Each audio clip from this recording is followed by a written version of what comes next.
بسم اللہ الرحمن الرحیم.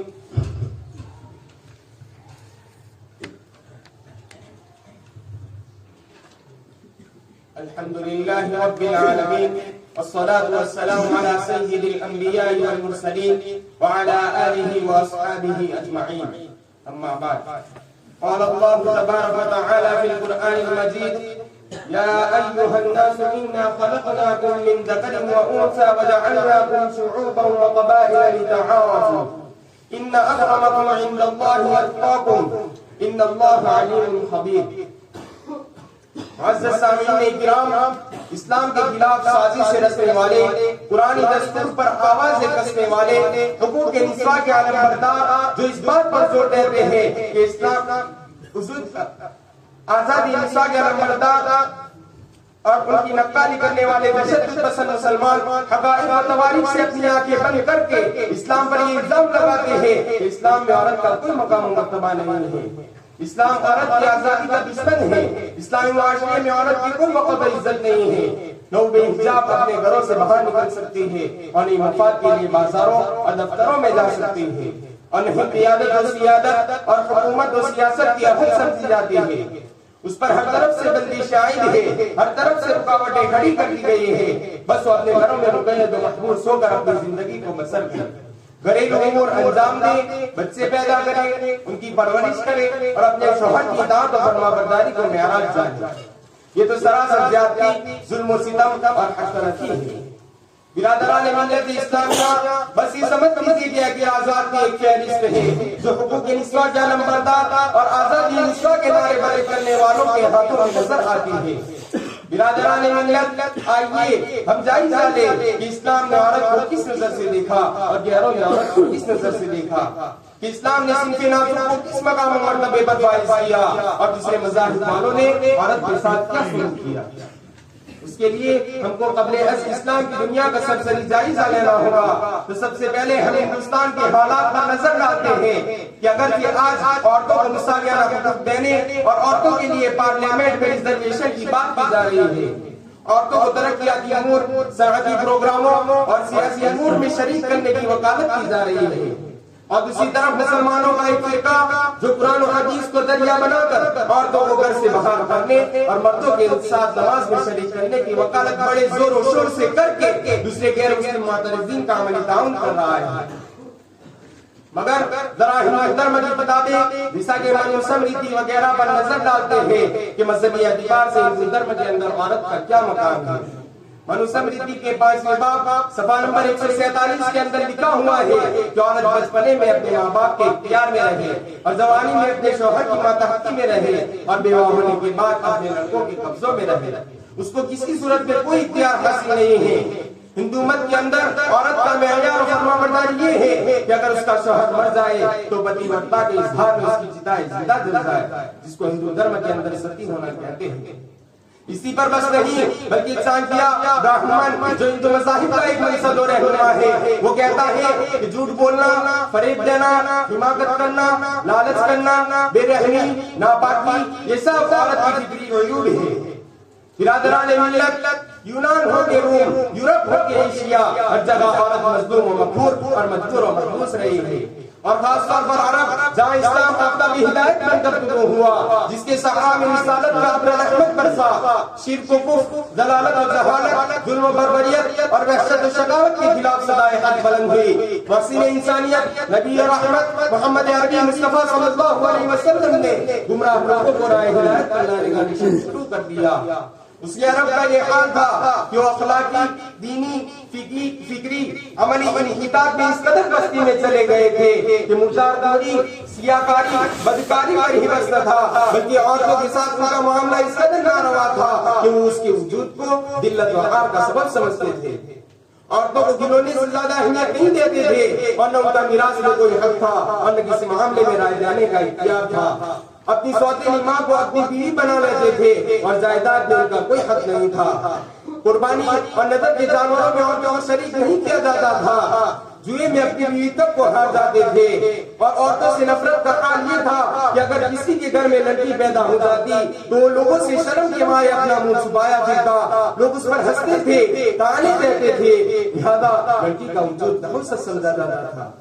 باپ ذلت اور لوگوں کے تبصروں سے بچنے کے لیے اپنی بچی کو زندہ درگور کر دیتا تھا، اور زندہ دفن کرنے والا باپ عزت کی نگاہ سے دیکھا جاتا تھا اور اس کی شقاوت قلبی کی تعریف کی جاتی تھی۔ معزز سامعین کرام، ایک صحابی ہے قیس بن عاصم، دور جاہلیت کے اندر انہوں نے تقریباً اپنی 10 بچیوں کو زندہ درگور کر دیا تھا۔ عرب اپنی بچیوں کے حق میں بھیڑیے تھے، بلکہ اس سے بھی بدتر، کوئی درندہ اپنے بچوں کو نہیں مارتا، مگر عرب اپنی بچیوں کو مار دیتے تھے اور ان کو اپنے اشعار میں فخر کے ساتھ بیان کرتے تھے اور داد تحسین سے نوازے جاتے تھے۔ برادران ملت اسلامیہ،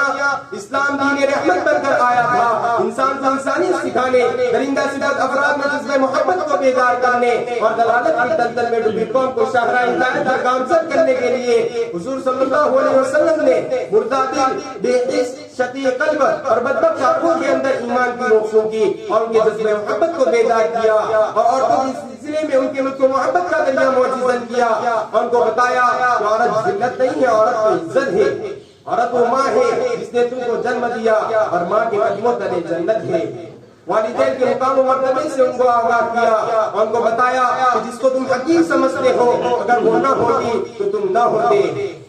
وہ عورت جس نے تم کو ماں بن کر کتنی مشقتوں سے بروان چڑھایا، اس کی عظمت کا تقاضا اور بے پایا احسانات کا مطالبہ ہے کہ تم ان کی زندگی بھر خدمت گزاری کرتے رہو، اگر ان کی طرف سے کوئی رنج پہنچے تو تم اپنی زبان پر اپنی شکایت کر بدلاؤ۔ یہ بڑی احسان فراموشی، ناقدری، ناقدر انگیزی ہوگی۔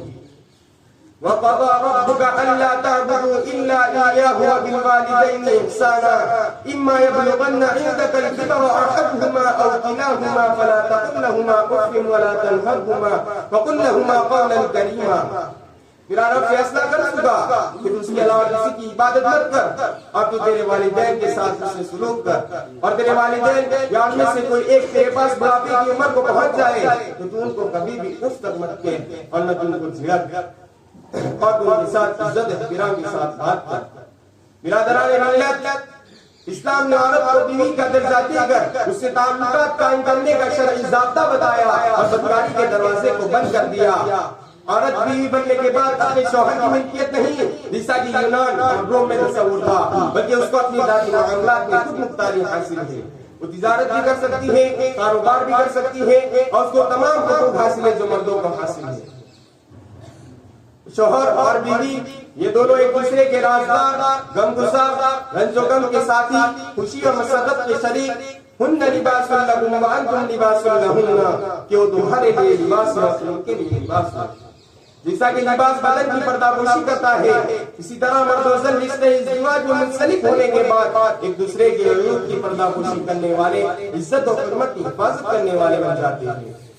وَلَهُنَّ مِثْلُ الَّذِي عَلَيْهِنَّ بِالْمَعْرُوفِ، کہ عورتوں کو وہی حقوق حاصل ہے جو ان پر مردوں کو حاصل ہے۔ ایسا حدیث نہیں کہ عورت بیوی بننے کے بعد اپنے شوہر کی داسی، باندی یا ملکیت ہو، جیسا کہ ہندو، یونان اور روم میں تصور تھا۔